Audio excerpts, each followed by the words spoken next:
وہ سوال یہ ہے کہ تراویح 8 رکعت یا 20 رکعت. دوسرا مسئلہ یہ پیش ہوتا ہے کہ رمضان کا مہینہ کب فرض ہوا، اور رمضان کے تعلق سے چند اہم مسائل ہمارے سامنے درپیش آتے ہیں. میں انہی کے مناسبت سے قرآن و حدیث کی روشنی میں آپ سے چند بات گوشت گزار کرنے کے لیے آیا ہوں. دعا کہتا ہوں الہ ہمیں صحیح کہنے اور اس پر عمل کرنے کی توفیق عطا فرمائے. پہلی قرآن مجید کی جو آیت میں نے پڑھی ہے اس سے پہلے میں بیان کر دینا چاہتا ہوں کہ رمضان کا مہینہ اللہ کے رسول صلی اللہ علیہ وسلم کے اوپر اور اس امت محمدیہ کے اوپر جو فرض قرار دیا گیا ہے وہ سن 2 ہجری میں، یعنی اللہ کے رسول صلی اللہ علیہ وسلم کے مکہ سے مدینہ ہجرت کرنے کے 18 مہینے کے بعد یہ رمضان المبارک کا مہینہ فرض ہوا. اور یہ جو بات ہے ہمیں یاد رکھنی چاہیے. اکثر و بیشتر چونکہ ہم مسلمان ہیں، ہم سے کوئی بھی پوچھ سکتا ہے کہ رمضان کا مہینہ اس امت محمدیہ کے اوپر کب فرض ہوا. تو جیسا کہ میں نے بتایا کہ امت محمدیہ کے اوپر یہ رمضان المبارک کا مہینہ سن 2 ہجری میں نبی صلی اللہ علیہ وسلم کے مکہ سے ہجرت کرنے کے بعد 18 مہینے کے بعد یہ رمضان المبارک کا مہینہ فرض ہوا. اور قرآن مجید کے اندر اس کی فرضیت کے تعلق سے اللہ رب العالمین ارشاد فرماتا ہے یا ایھا الذین آمنوا کتب علیکم الصیام کما کتب علی الذین من قبلکم لعلکم تتقون. اے ایمان والو، اے لوگو جو ایمان کے دعوے دار ہو، ایک بات سن لو، کتب علیکم الصیام کما کتب علی الذین من قبلکم. اے وہ لوگوں جو ایمان لائے اللہ پر، اس کے رسول پر، یوم آخرت پر، ایک بات سن لو، آج 2 ہجری ہے، آج کے بعد سے تم پر رمضان کے روزے کو فرض قرار دیا جاتا ہے، رمضان کے مہینے کے روزے کو فرض قرار دیا جاتا ہے. اور اللہ رب العالمین نے اس رمضان مہینے کے روزے کو اس امت محمدیہ پر فرض کر دیا. اور مزید فرمایا اے لوگوں تم یہ مت سوچو کہ اتنی پریشرم، اتنی کٹھنائی بھری مہینہ اور اتنا مشکل والا مہینہ جس کو تم لوگ سمجھ رہے ہو کہ بھوکا رہ کر، پیاسے رہ کر ہم کیسے روزے رکھے، تم یہ مت سوچو کہ تمہیں پر اتنا مشکل کام دیا گیا. نہیں، آگے فرمایا گیا کتب علیکم الصیام، رمضان کے مہینے کو تم پر فرض قرار دیا گیا، کما کتب علی الذین من قبلکم. اے لوگو تم یہ نہ سمجھو کہ تم پر رمضان کے مہینے کو روزے کو فرض کیا، ایسا نہیں، ہرگز نہیں، بلکہ تم سے پہلے کی امتی پر بھی روزے کو فرض قرار دیا گیا تھا. پہلی کی امت پر بھی فرض تھا، اس امت پر نہیں بلکہ اس سے پہلے کی امت پر بھی رمضان کے مہینے کو فرض قرار دیا گیا تھا. اس کی پیچھے کی علت بیان کی، لعلکم تتقون. اے لوگو روزے کو اس لیے فرض قرار دیا گیا تاکہ تم لوگ متقی بن جاؤ، پرہیزگار بن جاؤ. اس آیت میں رک کر میں تتقون، لفظ تتقون پر تھوڑا تبصرہ کر لیتے ہیں. اللہ رب العالمین نے کہا اے لوگو روزے کو اس لیے فرض قرار دیا گیا تاکہ تم لوگ پرہیزگار بن جاؤ، متقی بن جاؤ. متقی کا مطلب کیا ہے؟ تقوی شعار بننے کا مطلب کیا ہے؟ اس کا مفہوم کیا ہے؟ اس کے مفہوم کو علامہ ابن کثیر اپنی کتاب تفسیر ابن کثیر کے اندر نقل کرتے ہیں. اسی آیت کے حاشیے میں، اسی آیت کی تفسیر میں بیان کرتے ہیں کہ ایک مرتبہ کا واقعہ ہے کہ عمر بن خطاب رضی اللہ تعالی عنہ ابی بن کعب کے ساتھ تھے، صحابی رسول دونوں ہیں رضی اللہ عنہما. عمر بن خطاب رضی اللہ تعالی عنہ نے ابی بن کعب سے پوچھا، یہ ابی بن کعب تم کو معلوم ہے کہ تقوی کیا ہے؟ واٹ از دس تقوی؟ تقوی کیا تم کو معلوم ہے؟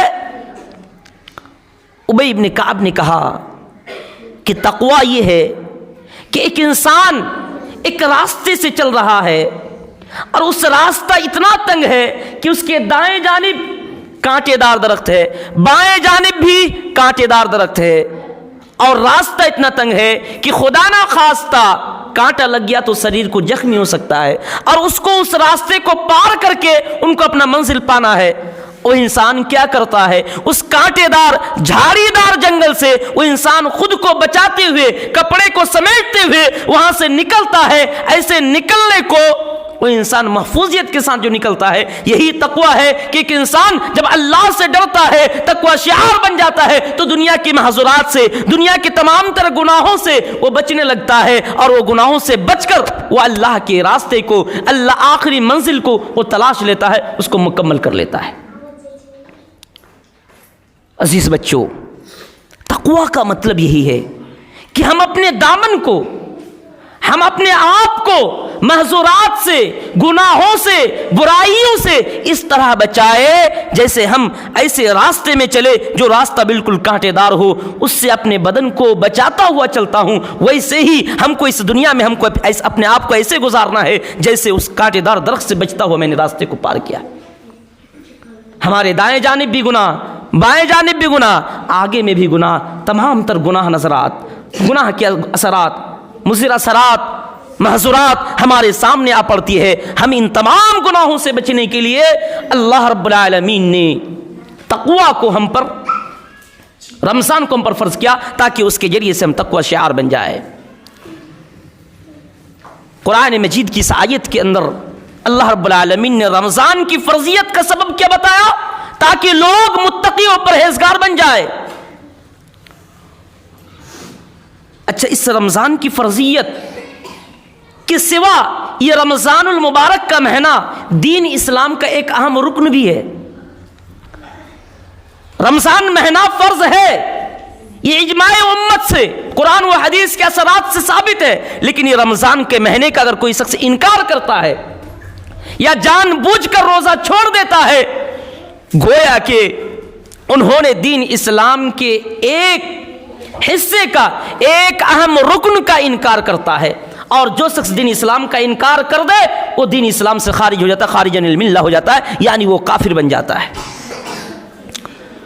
اللہ کے رسول صلی اللہ علیہ وسلم کی حدیث بخاری کی روایت ہے، اللہ کے رسول صلی اللہ علیہ وسلم ارشاد فرماتے ہیں، بنی الاسلام علی خمس شہادت اللہ الہ الا اللہ وان محمد رسول اللہ واقام الصلاۃ وایتاء الزکاۃ وحج البیت وصوم رمضان۔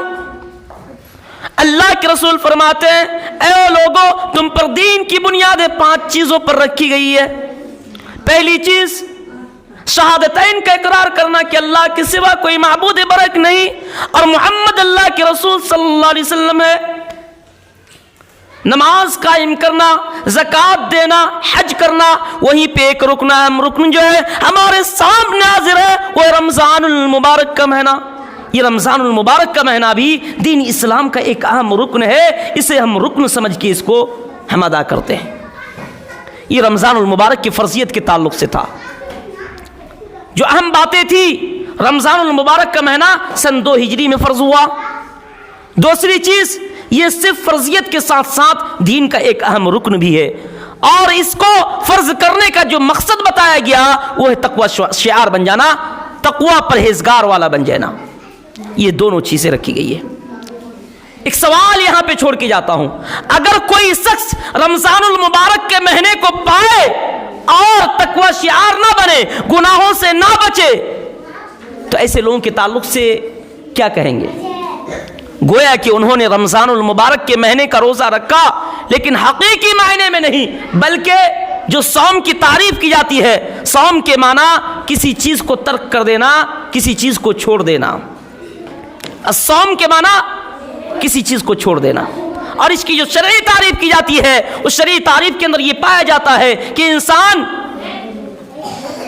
سورج کے اٹھنے سے لے کر، یعنی فجر سے لے کر شام تک انسان کھانے پینے سے دور رہے، یہ ظاہری معنی ہے، لیکن معنوی طور پر یہی ہے کہ جب انسان کوئی روزے کی حالت میں ہو تو ایسے میں وہ انسان تمام تر کی گناہوں سے بچ کے رہے۔ اگر کوئی شخص تمام تر کی گناہوں سے نہ بچے، کان سے غلط چیزوں کو سنے، زبان سے غلط چیز کو بولے، تو ایسے میں ان کا رمضان ہوتا تو ہے لیکن معنوی طور پر وہ روزہ صحیح سے نہیں رکھ پاتا ہے۔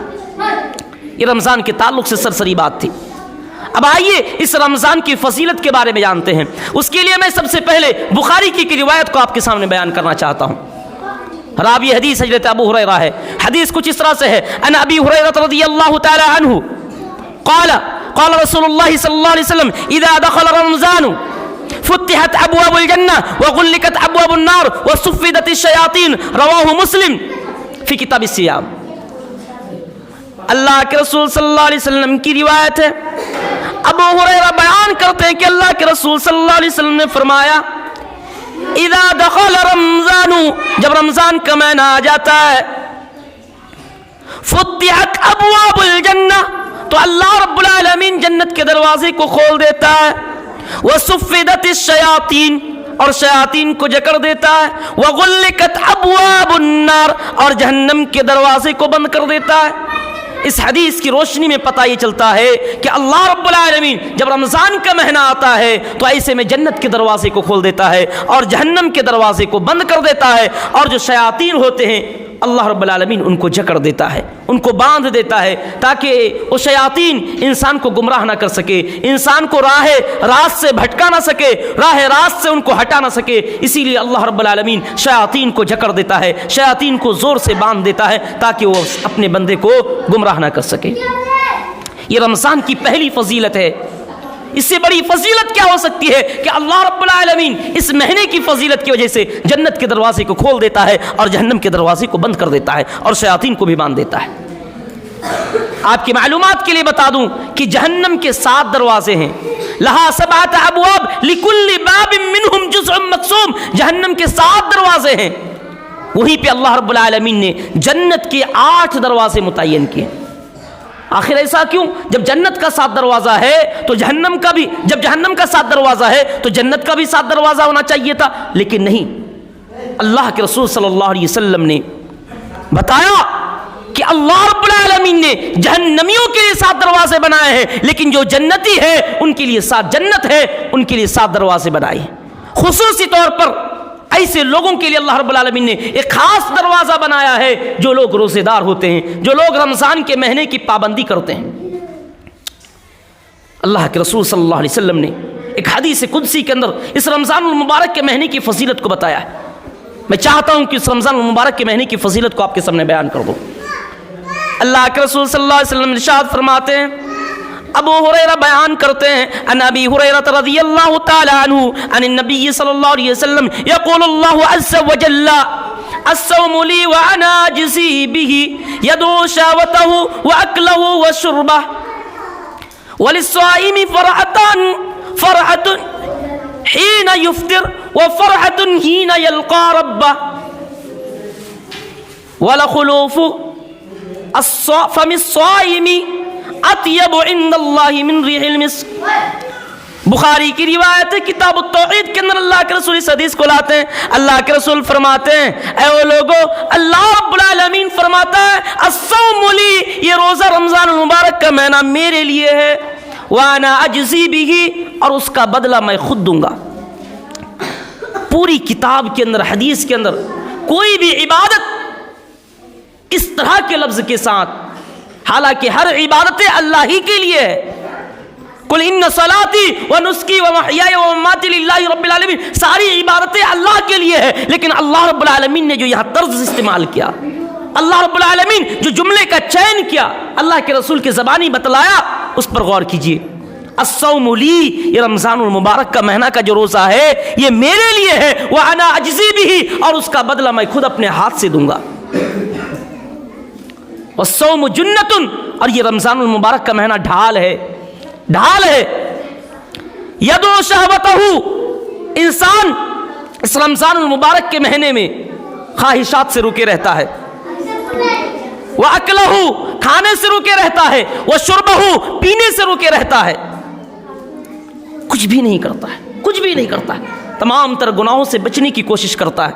اسی لیے اللہ کے رسول فرماتے ہیں کہ اللہ رب العالمین فرماتا ہے الصوم لی وانا اجزی بہ، اے لوگو تم کان کھول کر سن لو کہ رمضان المبارک کا مہینہ یہ میرے لیے ہے، اس کا بدلہ میں خود اپنے ہاتھ سے دوں گا.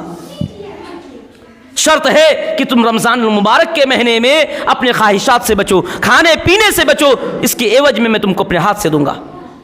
اور اس کی ایک آخری فضیلت جو اللہ کے رسول اس حدیث کے اندر بیان فرماتے ہیں، حدیث قدسی کی روشنی میں، وَلَخُلُوفُ فَمِ الصَّائِمِ أَطْيَبُ عِندَ اللَّهِ مِنْ رِيحِ الْمِسْكِ، کہ جب انسان بندہ مومن رمضان کی حالت میں، روزے کی حالت میں ہوتا ہے، ان کے منہ سے جو بدبو آتی ہے، ان کے منہ سے جو سینٹ آتا ہے، اللہ رب العالمین بیان فرماتا ہے اطیب عند اللہ من ریح المسک، اے لوگو جانتے ہو ان کے منہ کی یہ بدبو، ان کے منہ کی یہ خوشبو میرے نزدیک مشک عنبر سے بھی زیادہ اچھا ہے، مشک عنبر کے خوشبو سے بھی زیادہ اچھا ہے۔ اس سے بڑی فضیلت کیا ہو سکتی ہے کہ اللہ رب العالمین بندے کے لعاب کو، بندے کے منہ کی بدبو کو ریح مسک سے تشبیہ دے، اس سے بڑی فضیلت کیا ہو سکتی ہے؟